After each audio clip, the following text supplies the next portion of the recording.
Good afternoon. Thank you for joining us. The South Korean president's declaration of martial law and then lifting it just now has stunned the country, and the international community is watching closely.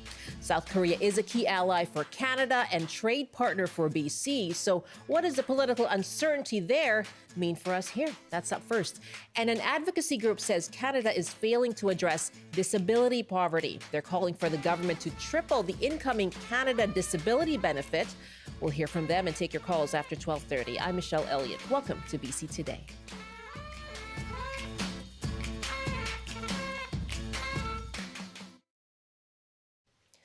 It has been a morning of stunning developments in South Korea. And the latest, South Korean President Yoon Suk Yeol has now declared he will lift martial law.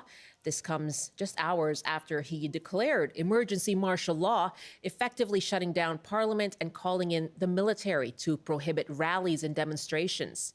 South Koreans, though, did not comply, converging from across the country in Seoul, where they demonstrated against the unpopular president's order outside the National Assembly. Now, South Korea is an important ally for the United States. And this morning, a spokesperson with the U.S. State Department said they were watching the developments with, quote, grave concern. Here's Vedant. We are watching the recent developments in the ROK with grave concern. We are seeking to engage with our Republic of Korea counterparts at every level, both here in the United States and in Seoul. The Secretary has been briefed, and we're keeping him appraised of the developments, as well as monitoring closely what's happening on the ground. Let me also just mention that our alliance with the Republic of Korea is ironclad, and we're fully committed to that. And ultimately here, our hope is, and every hope and expectation is, that any political disputes will be resolved peacefully and in accordance with the rule of law. Okay. The grave concern and the rule of law, is it the perspective of the United States that President Yoon has been following that? So, look, this is an incredibly fluid situation. I'm not going to jump to any immediate conclusions at this point. What I can say is that we are watching these developments with grave concern. We're staying in close, appropriate touch with our ROK counterparts, and I'm sure we'll have more to say as the situation continues to unfold. I just don't want to get ahead of that. Okay, and as we know, since then, since those comments were made, the South Korean president has lifted the state of martial law. We're taking your thoughts on this. Were you watching those developments closely in South Korea today? And what does that political uncertainty in that country mean for BC? You can call us now, 1-800-825-5950, 604-669-3733.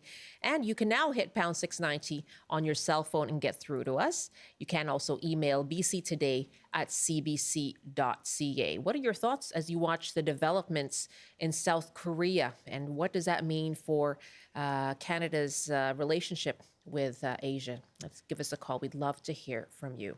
Now, South Korea is BC's fourth largest trading partner, and communities across BC have been tuned in to see how friends and families and business partners are doing. Joining us now is Jae-Yon Lim, Vice President of the Canada-Korea Business Association and an immigration lawyer with Harris and Company LLP. Hello, thank you so much for joining us. Thank you so much for having me today. How are you feeling with these ongoing and rapidly changing developments? Personally, it's quite emotionally hard as a Korean Canadian that grew up in Canada, but I was born and raised in South Korea. My family initially came to Canada. We came as economic immigrants, but one of the main reasons why my parents took me here, me being an only child, was because they wanted me to have better opportunities in Canada, because we're coming from Jeollado, which is one of the more politically oppressed state in South Korea, because it's closely connected with the Gwangju uprising, which resulted in many casualties when the students were protesting for democracy back in 1980, when the former president had called for the martial law then in 1980. So that said, seeing this happen is very, very distressing. But that said, I'm also quite hopeful because seeing that within less than 2.5 hours, National Assembly got together to get the majority vote to seek to repeal this martial law, which has now been repealed, is again, it shows me that South Korea is a country that has a very strong exercise of democratic rule of law, and as a society, they're ready to defend democracy. And and just to be clear, South Korea's President Yoon says he will lift martial law after a parliament vote, and so he is planning to do so. Can you help us perhaps understand this a little bit more, Jae-Yon? If you mentioned, your family came from a politically oppressed region of South Korea, it may come as a surprise to many people listening and watching who view South Korea as, a strong democracy, an economic success. Can you take us back to those states of martial law, more than a dozen over a few decades until 1979? I mean, it's without going into too much detail because I'm not a political or historical Sure. expert, but I can say that Korea has had a long struggles with democracy, and however, regardless of the leadership, as you can see with how they were able to successfully impeach one of the former presidents through a democratic process, that it's a country that really stands up for democracy as a whole. So I can say that in regards to my family's relationship with all this and my own struggles, I think it's just that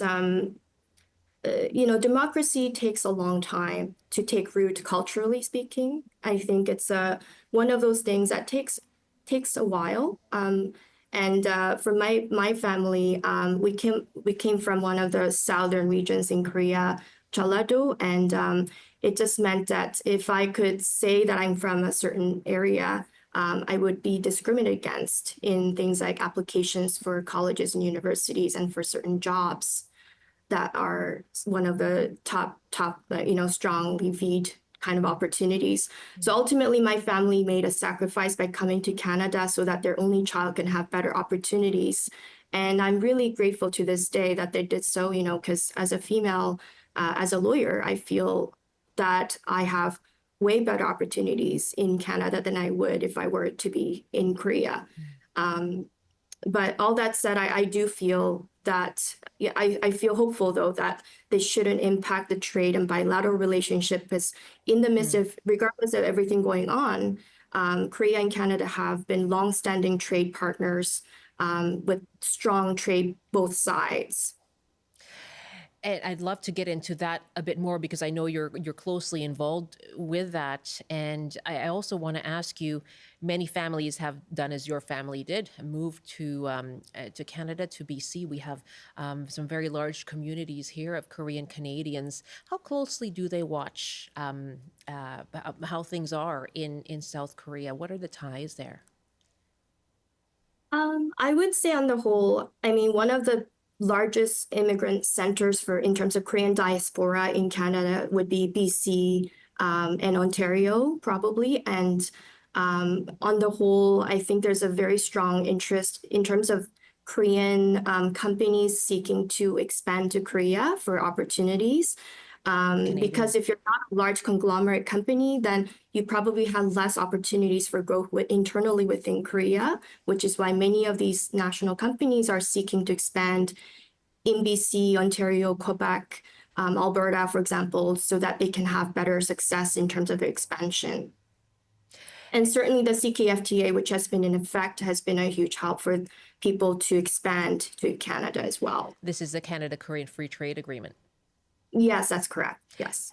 We talk about trade in Canada's trading partners. There has been a lot of discussion around the United States over the last week with the promise, the vow from President-elect Donald Trump that he will impose tariffs of 25% on Canadian goods. And I noticed that with BC being the largest, the U.S. being a very large trading partner for BC, but also South Korea being an important one and a growing one. How important is South Korea becoming as a trading partner for BC? I think Well, there's definitely a lot of interest in terms of the trade in sectors of natural resources, agri-foods, seafood. Also, many Korean students coming to study in BC as well. So they're interested in international education and also the tech sector and tourism. So I would say there's billions of dollars that's coming in from Korea to BC every year putting in all that capital into our sectors, these various sectors, which is why I believe that it's important to keep in mind with respect to all these changes happening that notwithstanding these changes, I think BC and Korea will have long-standing relationship, bilateral trade relationship. Let's put out the numbers again. We're asking you, in light of the rapidly evolving situation in South Korea throughout this morning, in the middle of the night there in Korea, the President Yoon Suk Yeol declared a state of emergency martial law, and he said this was to stave off pro-North Korean forces or influence. And there were some protests as well, and there was a vote among the National Assembly to turn down martial law. And now, just late breaking, the president there says he will lift it after a parliament vote. What are your thoughts watching these developments in South Korea? Are you someone with ties to South Korea, an immigrant from there, part of the community, someone who does trade, someone who does business with South Korean industry? We'd love to hear from you. Our number 604-669-3733, 1-800-825-5950. You can hit pound 690 or email us bctoday@cbc.ca. And my guest is immigration lawyer and vice president of the Canada-Korea Business Association, Jae-Yon Lim. And you've been very generous with personally how this impacts you and just your thoughts watching all of this. How do you feel now in terms of, okay, will this hold? He continues to be an unpopular president.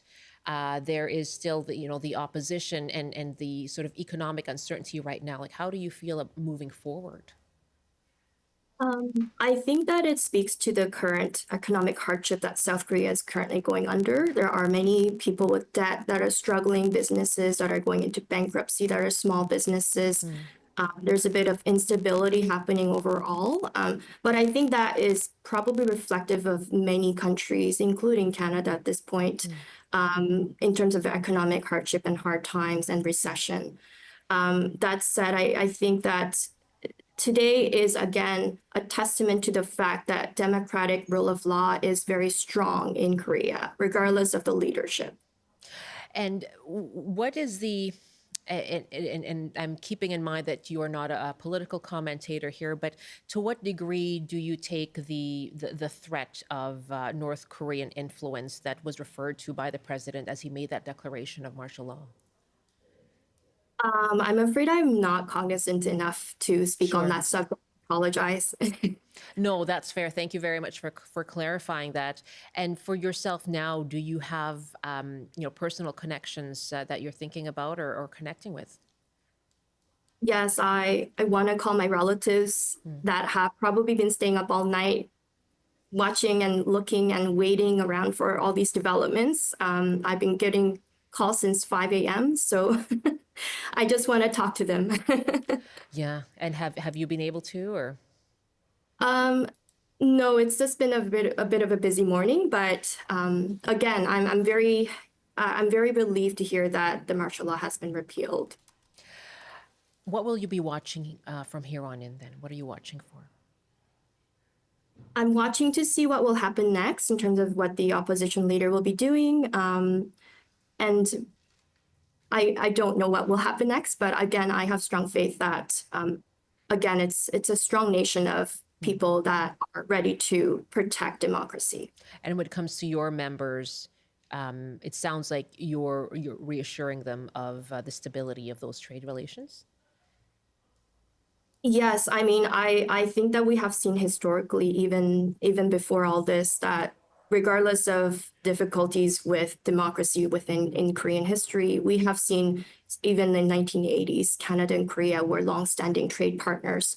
So looking at that history, I think we can say that the trade is probably going to remain strong between BC and Korea and Canada overall. Really appreciate hearing from you. And thank you so much for sharing your thoughts and your perspective and your experience as well. Thank you for having me. Jae-Yon Lim is Vice President of the Canada-Korea Business Association and an immigration lawyer with Harris and Company, LLP. We'll continue to watch this developing story throughout the day here on CBC. Randy writes us an email. Aside from the well-known and discussed facts regarding South Korea living next to a nuclear-armed state with a deep-rooted hatred for its very existence, there's another aspect rarely reported.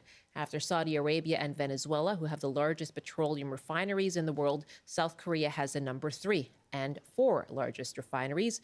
They supply most of the U.S. military with their needs in South Asia. This matters. Stability in the region is paramount for the war-making effort. That email from Randy. And you can keep emailing as well to BC Today at cbc.ca. It's 12:22.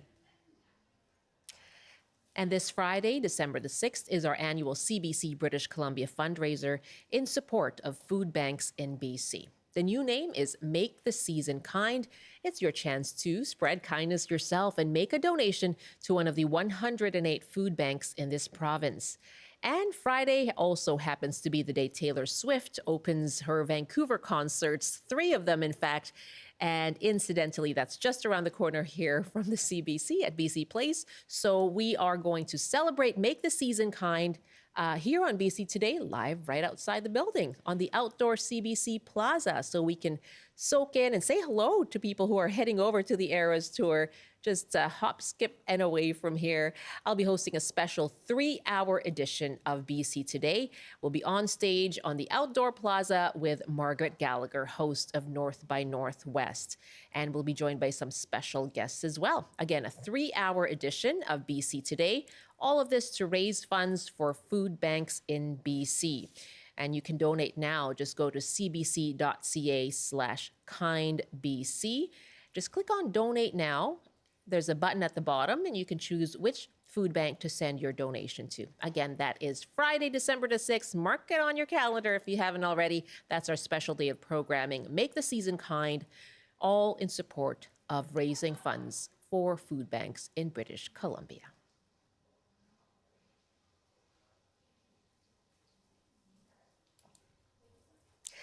And we have lots of emails on your concerts that you've been to, the first concerts that you've been to as well. Kristen writes, I grew up in Vancouver. When I was 11 years old, my mother took my friend Julia and me to see the Beatles at Empire Stadium on August 22nd, 1964.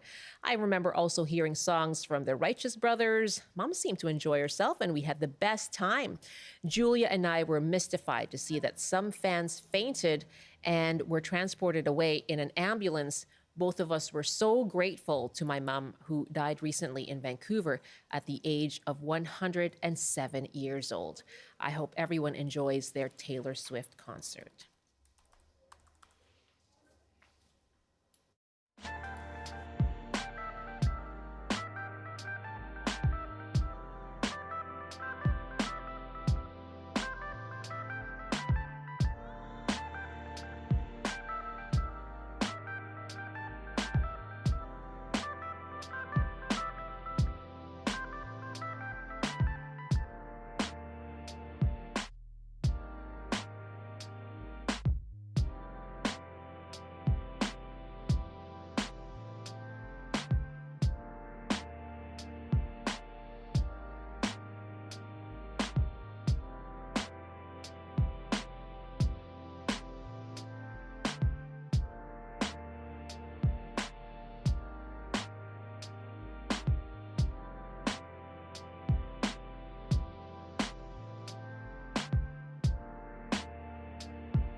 This is BC Today, and we're live on CBC Radio 1, CBC Television, and live streaming on our website, cbc.ca/BC, on the CBC News app, and on our streaming service, that's CBC British Columbia.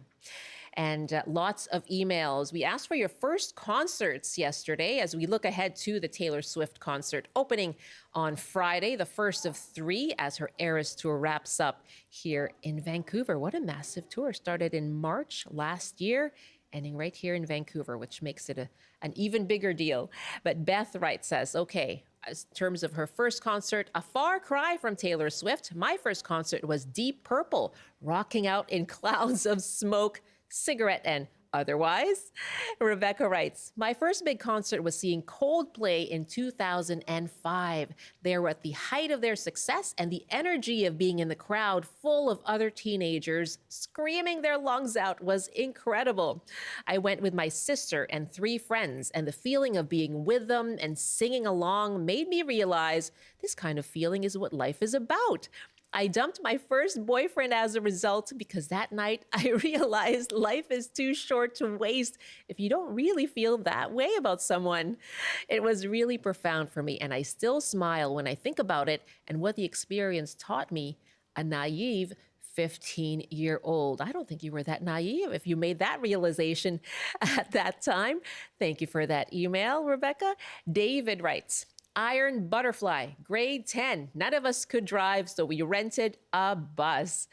And another email from Stephanie. My first concert was The Doors at the Memorial Arena in Victoria. I wore a blue with white polka dot tent dress. I fought for weeks with my mother to allow me to go. It was amazing and shocking at the same time. And this email as well from Marie Eve. In 1995, at the age of 12, I went to see the Backstreet Boys by myself at the Colisée de Quebec. It was an unforgettable first concert experience. In 2022, I had the chance to see them again at Rogers Arena with my then 9-year-old daughter, and I never expected enjoying it as much as I did. My daughter was holding her hands up in a heart shape, wearing earmuffs and singing along when Brian, yes, one of the lead singers, looked at her and gave her a heart shape with his hands in return. My heart melted, and she had an amazing time for her first concert, closing the Backstreet Boys loop. And another one here from Susan. My first concert was Taj Mahal at the McPherson Playhouse in 1973. I was in grade 10 and was thrilled to see him as he was one of my favorite musicians. That's from Susan in Victoria. We have so many here. I'll just go through some of them. Michelle writes from White Rock, my first concert was Johnny Cash at the Halifax Forum in 1957. At the end, he came down to the floor and we could line up for autographs. And when I was standing in front of him as he signed, even as young as I was, I thought, boy, he looks exhausted. He had big rings under his eyes. No idea what happened to that autograph. I never bothered getting another one from anyone else. Michelle, thank you very much for your emails. Thanks so much for sharing all your first concert memories with us. You can send them to us or write us about anything you like. BC Today at cbc.ca. We'll read some of your comments regarding the ongoing Canada Post strike in our next half hour as well. And we'll hear from the group Disability Without Poverty.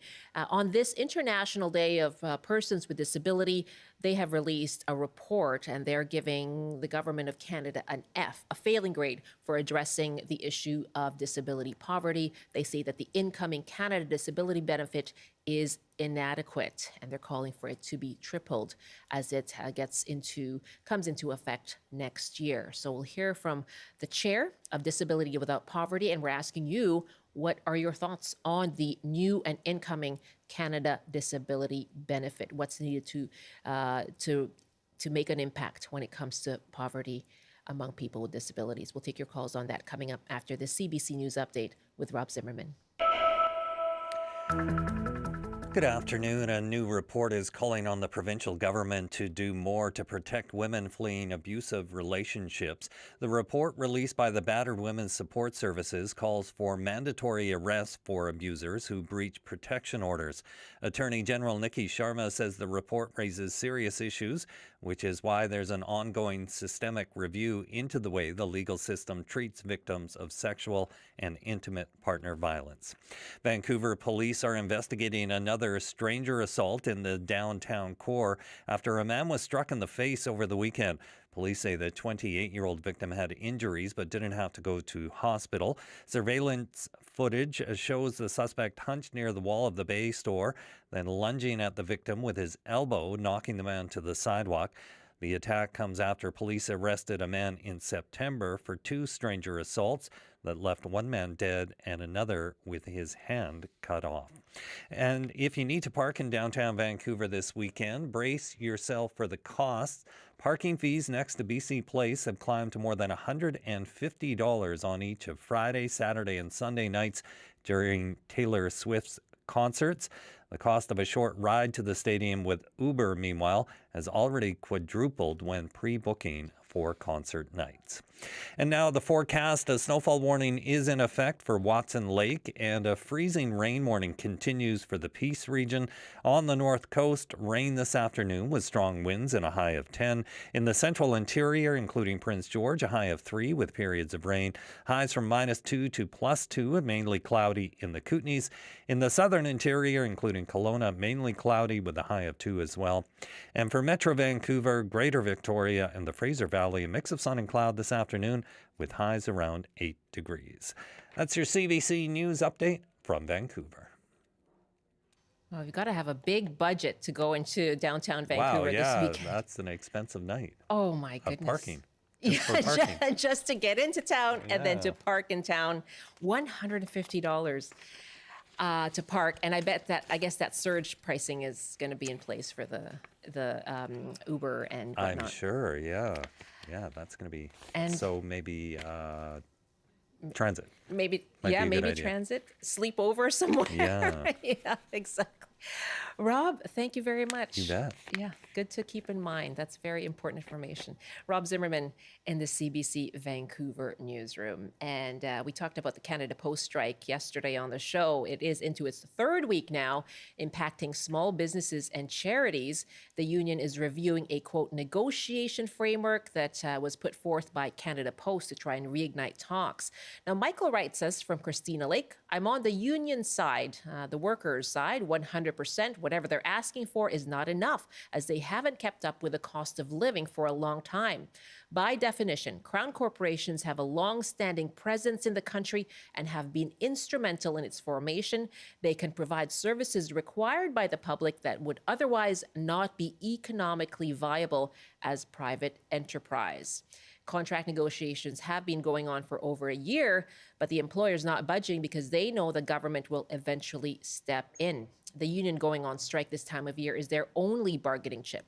Bruce writes from New Westminster, what's at stake here is not just about labor negotiations, it is an existential issue for Canada Post. The independent financial model does not work. The services provided are not financially competitive. A total rework of the mandate of the organization is what is at stake. Thank you so much for your emails. bctoday@cbc.ca.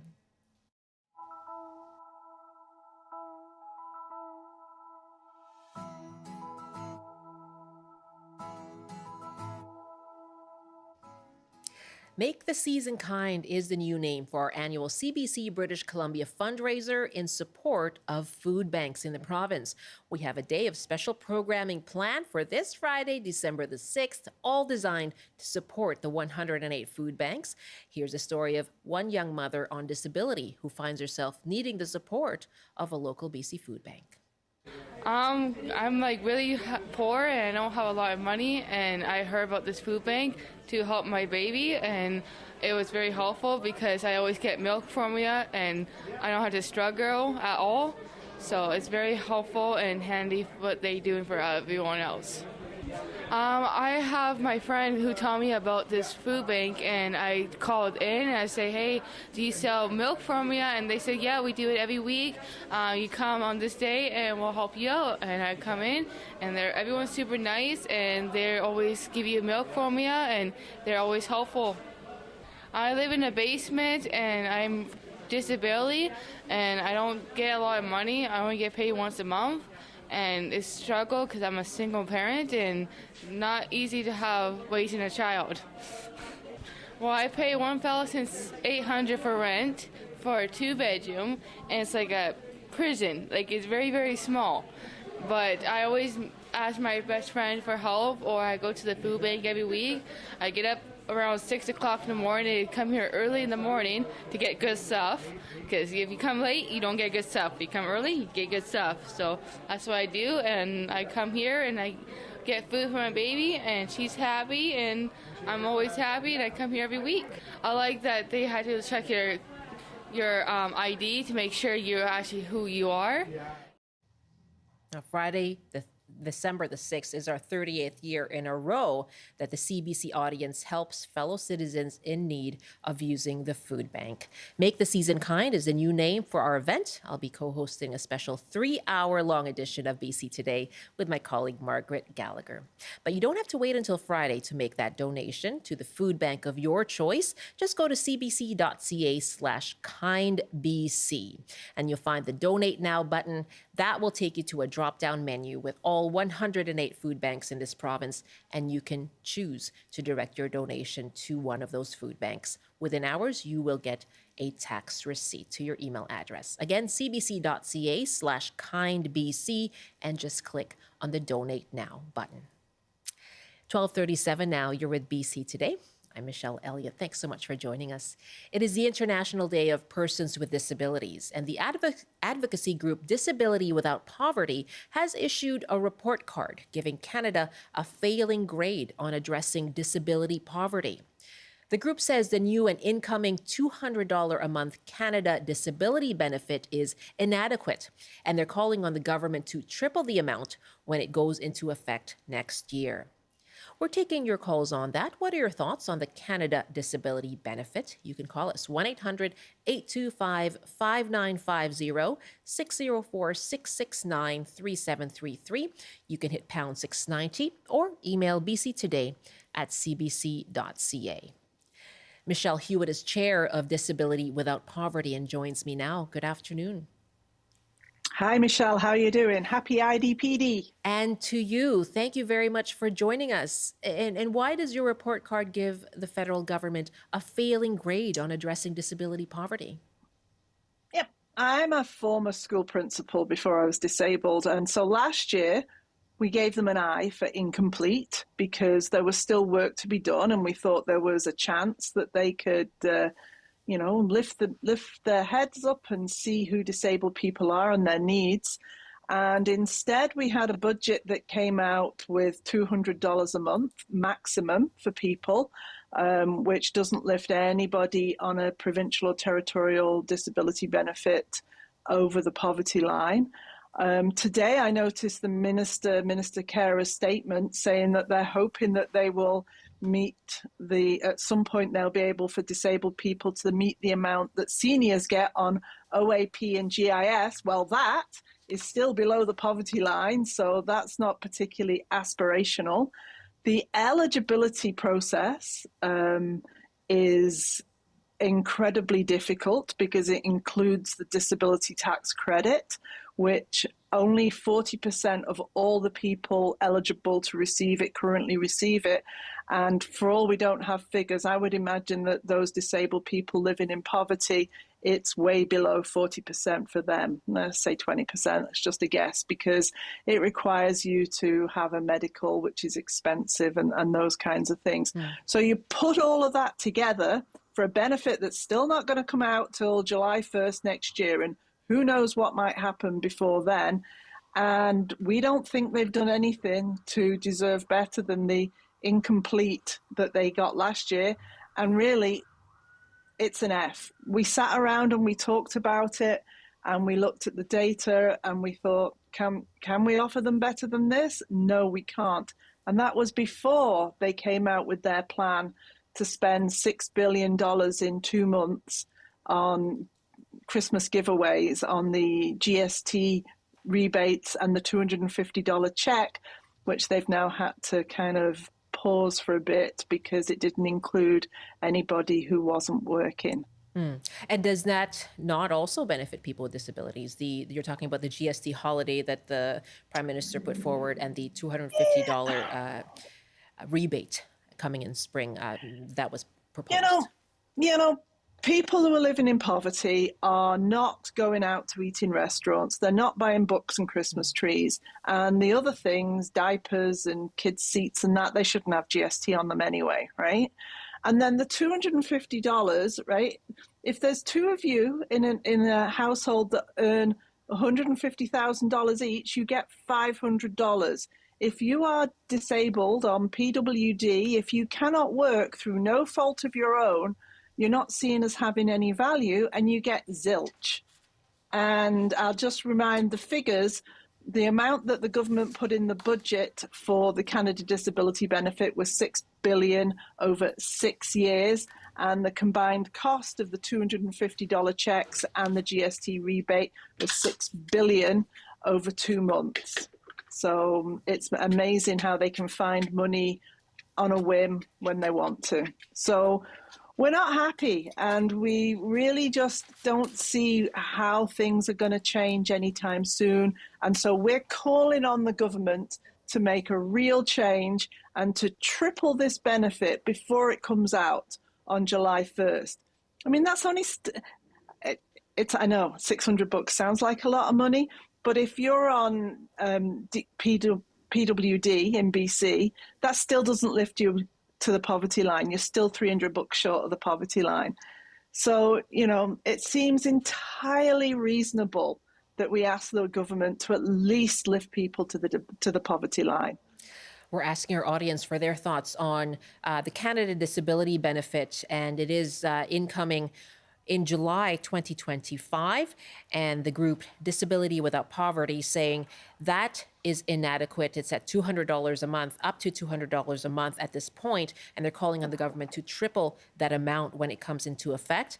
And in light of that and other actions that the group says have not been taken, they are issuing the Canadian government an F on addressing disability poverty. We're taking your calls, asking you what are your thoughts on the Canada Disability Benefit and what is needed. 1-800-825-5950, 604-669-3733. You can hit pound 690 on your cell phone. David is on the line in Coquitlam. Hi, David. Hi, Michelle. Thanks for taking my call. I have an injustice that I have to bring to light here with your guest.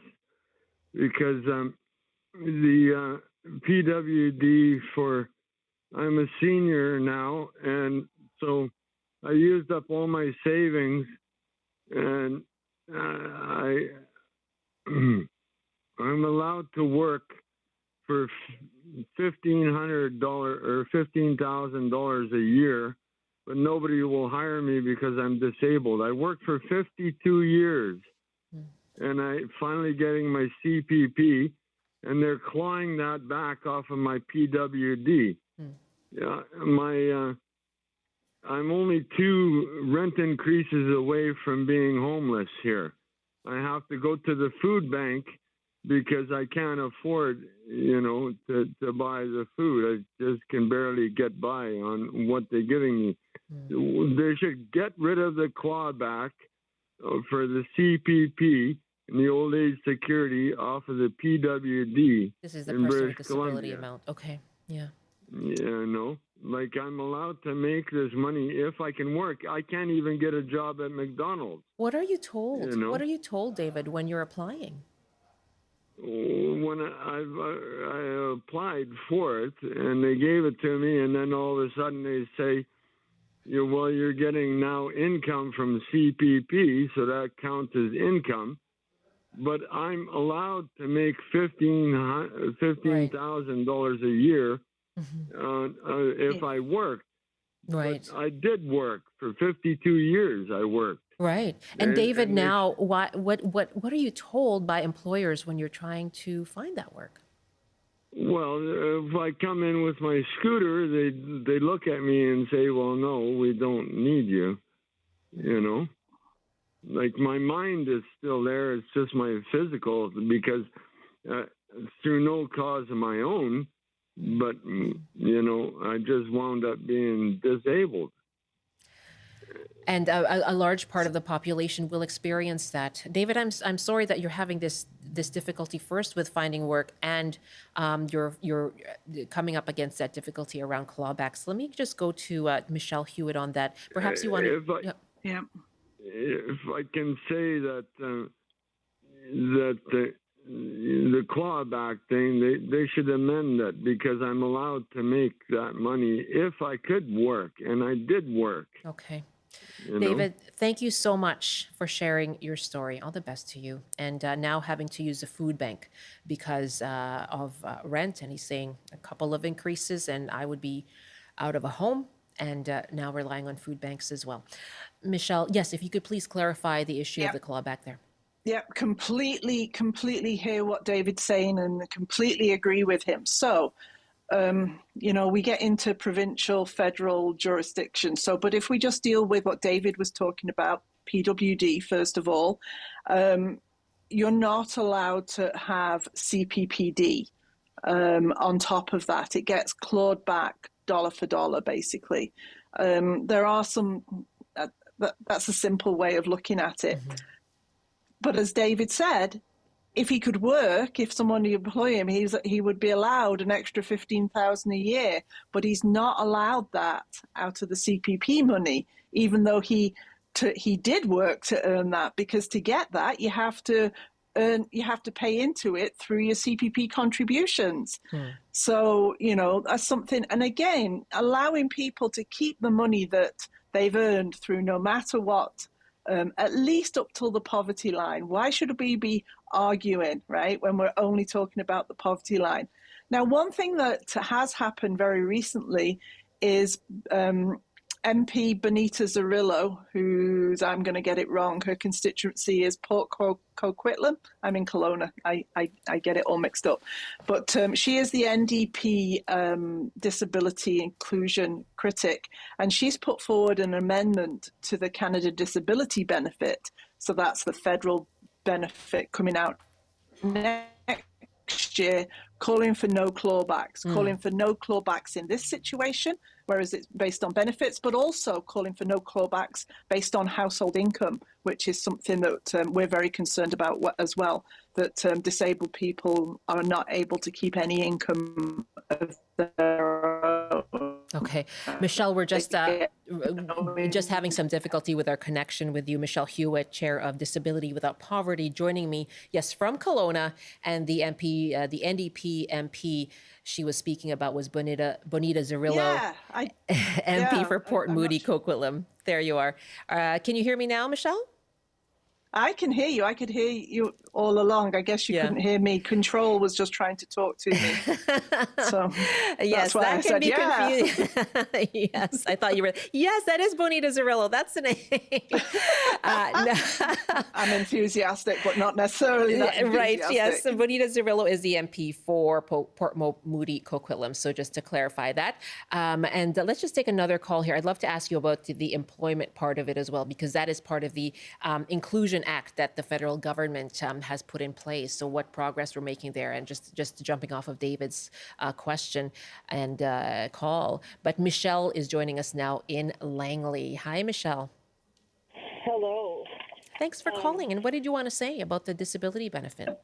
Oh my goodness, I can't wait for it to happen. And I have a slightly complicated reason why. It's not for me, because I work full-time. I'm one of the very low percentage, as Michelle Hewitt will confirm, of people with disabilities who have a full-time job, and a good one, with benefits and so forth. But I have a son who has a complex mental illness, fairly serious one. He lives independently in a different city from me. His income on disability is split between a provincial portion and the CPP disability.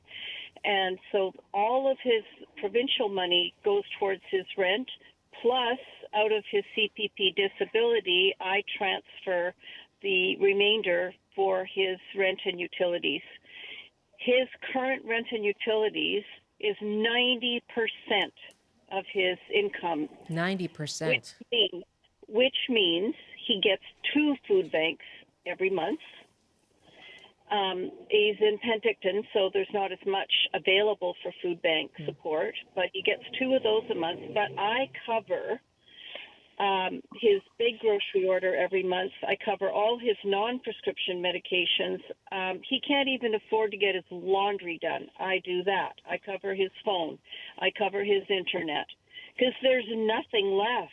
Now, I'm 68 and still working full-time, and that's why. It's because otherwise, how is he going to function? And even when they do finally figure out how to dispense the added income from the federal government, it's still going to keep him below the poverty line.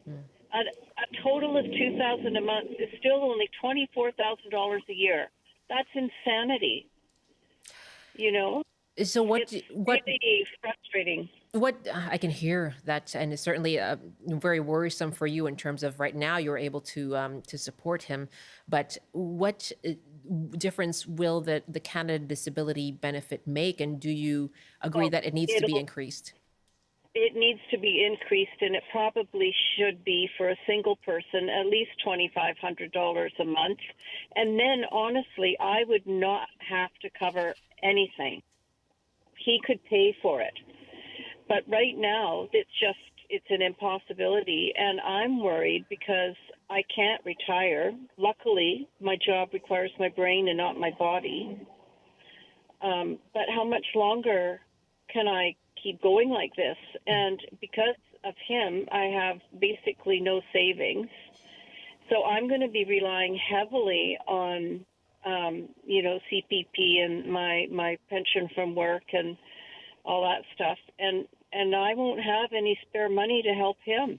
Okay. Michelle, thank you so much for sharing your story and what you're thinking about in terms of the prospects for your son. Michelle is a person with a disability who is working, concerned about, what her son who has a complex medical issue. Yeah, I feel so much for her as a parent. I feel for her son. And this situation is repeated over and over again. You know, disabled people are living longer than we ever used to live, right? And so that comes with it needs. And, as disabled people become seniors themselves. And I just, the complexity of her life and continuing to work and her son and her son's needs. And, and we're just talking about getting to the poverty line.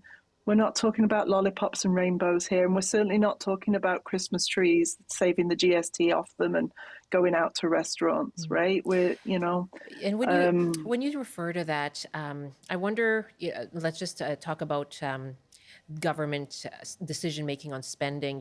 People may hear things like it should be $2,500 a month, or may think, wow, what's that going to mean for deficit spending for the federal government? What is the implication of people with disabilities living in poverty for the broader community? Well, the implication of people living in poverty is it puts up a whole range of expenses. It puts up our healthcare expenses. It puts up needs for us to raise money to support food banks and for people who work in nonprofits like that to be continually trying to put money together to be able to support people. I live in Kelowna, and we now have 3 sets of tiny homes to try and support our homeless population and get them off the streets and get them somewhere safer and warmer and that kind of thing.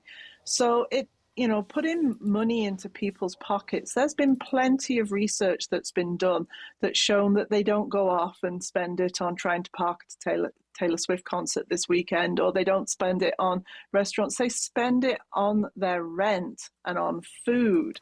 And in doing that, and then being able to have the dignity of being able to take care of themselves, that lifts the burden from society in general, right? So, I know the last word was kind. 'Tis the season to be kind. Is that the name of your, yes, make the season and to kind. give money, make the season kind and give money to food banks? Yeah, we need to be kind 365, right? To I often say there's a child being born right now, I'm afraid, who is disabled, who will never work in their lives. And that child does not deserve to live in poverty, not in this country, not ever, right? What are your So, thoughts? Let me just a couple of minutes here, Michelle. Thank you very much. Yeah. Michaela is on the line in Victoria. Michaela, I just have about a minute, but you wanted to share something about getting help. Yes, just also tying in with the housing crisis here. A couple of years ago, I was evicted from my place of 8 years, and because of their family members moved in, and stuck with just being on PWD and trying to find a place to live. Now, I'd been on BC Housing already for a couple of years, their list, and then I had the eviction, and unfortunately, it made me rush into a situation, especially I know I'm not alone in this story, being a vulnerable woman, that somebody took advantage of that situation.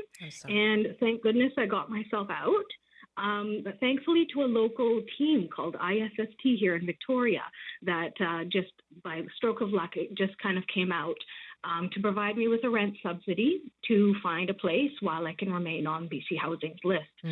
So, yeah, that thing to keep in mind also is that if you are on disability and can't prove an address, you become homeless, they take that $500 rent allotment. And let me be that clear, that is a $500 that they show on your statement that's supposed to go to the rent. Now, I don't know anybody who's paying that price for rent, so... Yes, I just wanted to share my experience there. And really appreciate hearing. The housing crisis combined. That's a factor. Absolutely. Michaela, thank you so much. Let's wrap up here with Michelle Hewitt. I wanted to ask you about, you've been referring to the promises from the Trudeau government. We're heading into an election. And my apologies, I have 30 seconds, but what do politicians need to do? Politicians need to fix the Canada Disability Benefit, and they need to see disabled people. We are 27% of the population. We're not some niche issue. We are here. We need to be visible and not invisible. Michelle Hewitt, always good to speak with you. Thank you so much. And to you too, Michelle. Best wishes. Bye. Michelle Hewitt is chair of the group Disability Without Poverty. That's it for our show. Thanks so much to everyone joining us. And tomorrow we will talk about holiday events. We were supposed to talk about that today. We're going to have that conversation tomorrow. Love to hear from you on the events you're looking forward to.